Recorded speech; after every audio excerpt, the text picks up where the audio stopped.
What up, suckers? It's been a while since we've done this, but it is time for previews and predictions for the biggest games this weekend from around the world.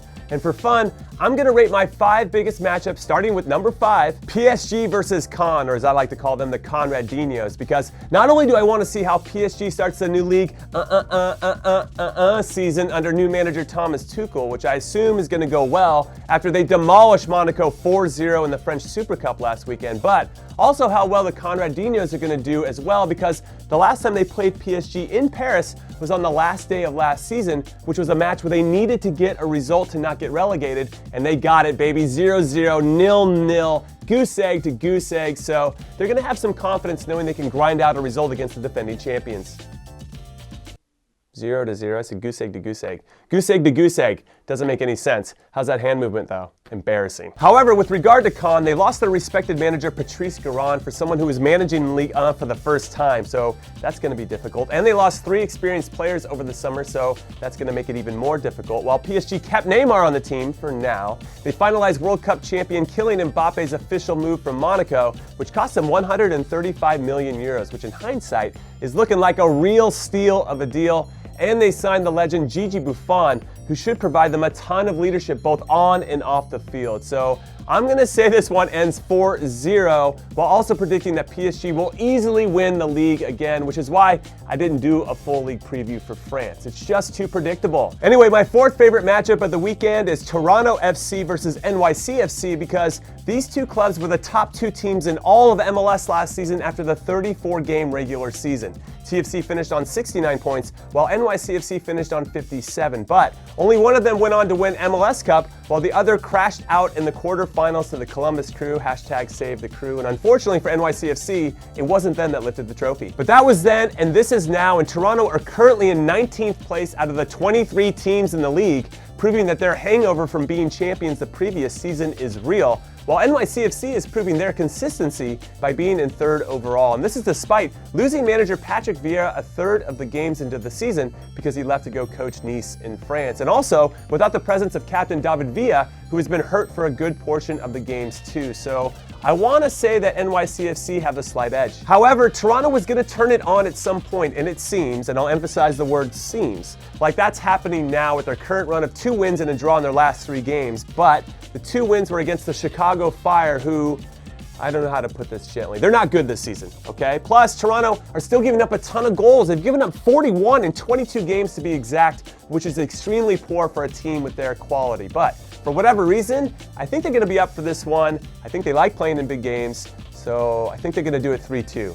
Sorry, NYCFC fans. And coming in at number 3, it's the start of a Premier League onslaught in the next 3 spots. And we're going to start with Newcastle versus Tottenham, because first off, Newcastle is my squad in England. I love everything about them, minus their owner, who can eat a fat one. But I am curious to see how settled they are with all the behind-the-scenes drama that is going on, while also blending in some of their new additions, like striker Solomon Rondon. I think I said that right, from West Brom, who is a big body up top, which should change the complexion of how Newcastle plays, since last season's striker Dwight Gale, though quicker and pacier than Rondon, wasn't as big or tall, and that limited Newcastle in holding the ball up and from being a team that could really get on the end of crosses. So I'm hopeful that Rondon can do both to help the team transition from defense to the attack more consistently, and of course to bag some goals, and hopefully more than the 7 he scored last season. Thankfully though, the Toon is playing against Tottenham, who've made 0 signings this summer, and who have been resting a ton of their key guys who played in the World Cup. Not that that matters, since the key cog in their attack, Harry Kane,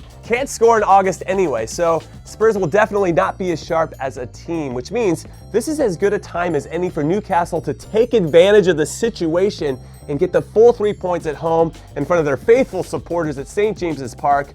But knowing how we roll on most match days in recent years, we're probably going to find some way to it up and draw 1-1. And up next at number 2, it's Liverpool versus West Ham and Wolverhampton versus Everton, and I'm doing both of these games in one hit because my feelings for all of these clubs are the same. I'm dying to see what they're about this season. Can Liverpool be legit title contenders with Alisson in goal and with Fabinho and Keita in midfield and super sub Xherdan Shaqiri, who had an excellent preseason by the way, coming off the bench to fill in for one of the best front threes in the world with Salah, Mane, and Firmino if they need a break? And I'm sure that they will because injuries come into play and they're playing in multiple competitions. I say that they can, but they're going to have to prove it first against a rejuvenated West Ham team, who made some great signings in the window, including hiring a Premier League winning manager in Manuel Pellegrini. But because this is their first real meaningful game together, they're still definitely going to be working out the kinks. I don't think there's any way around that, like how they move as a group, both offensively and defensively, and just all the normal stuff new players need to get acquainted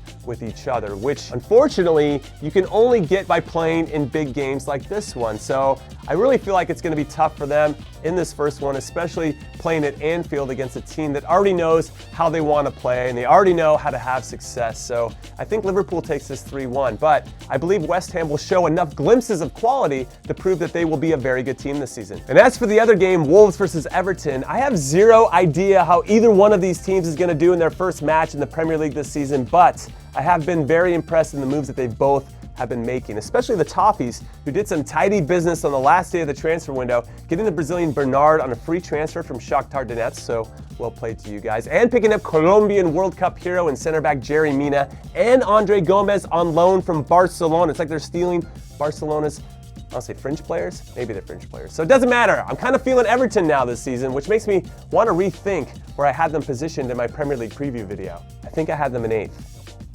and I had West Ham in 7th. And now I'm thinking maybe you flip-flop them, maybe you push them up. I don't know, it's crazy. Everton just got real good, real fast. That said, I'm also feeling what Wolves are doing too, though I still feel like we're a year or two away from them executing their full vision of what they're trying to accomplish. Regardless, I think for the first time in my life, I'm gonna say that I'm properly excited to watch Wolverhampton play Everton in a match, and I think this match is gonna be very good.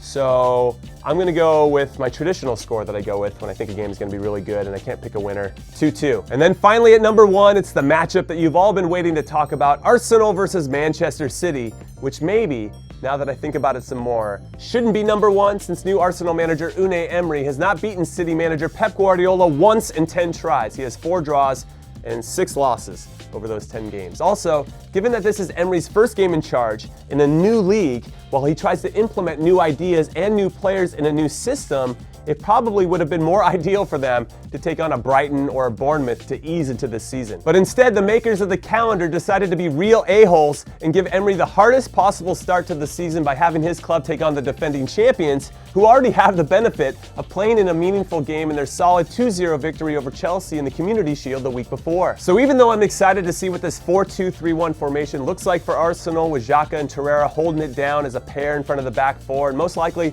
Alexander Lacazette and and Henrik Mkhitaryan sitting behind Pierre-Emerick Aubameyang up top, I just don't see them getting a win at home against one of the best club teams in the world. So I'm sorry, Arsenal fans. I wish I could say otherwise, but I can't, so I'm gonna go with 2-1 to City. And all right, that is it. That is all I got, except for this. Predict the right score for Arsenal versus City down below, and if you get it right, you'll be entered to win some Warm Baller swag just like last season. So good luck, and also be on the lookout for Coach Jimmy to make his triumphant return on my Instagram stories this weekend, which is @JimmyConrad, in case you didn't know already. All right, that's it. I think I'm done. Yep, finished. Later.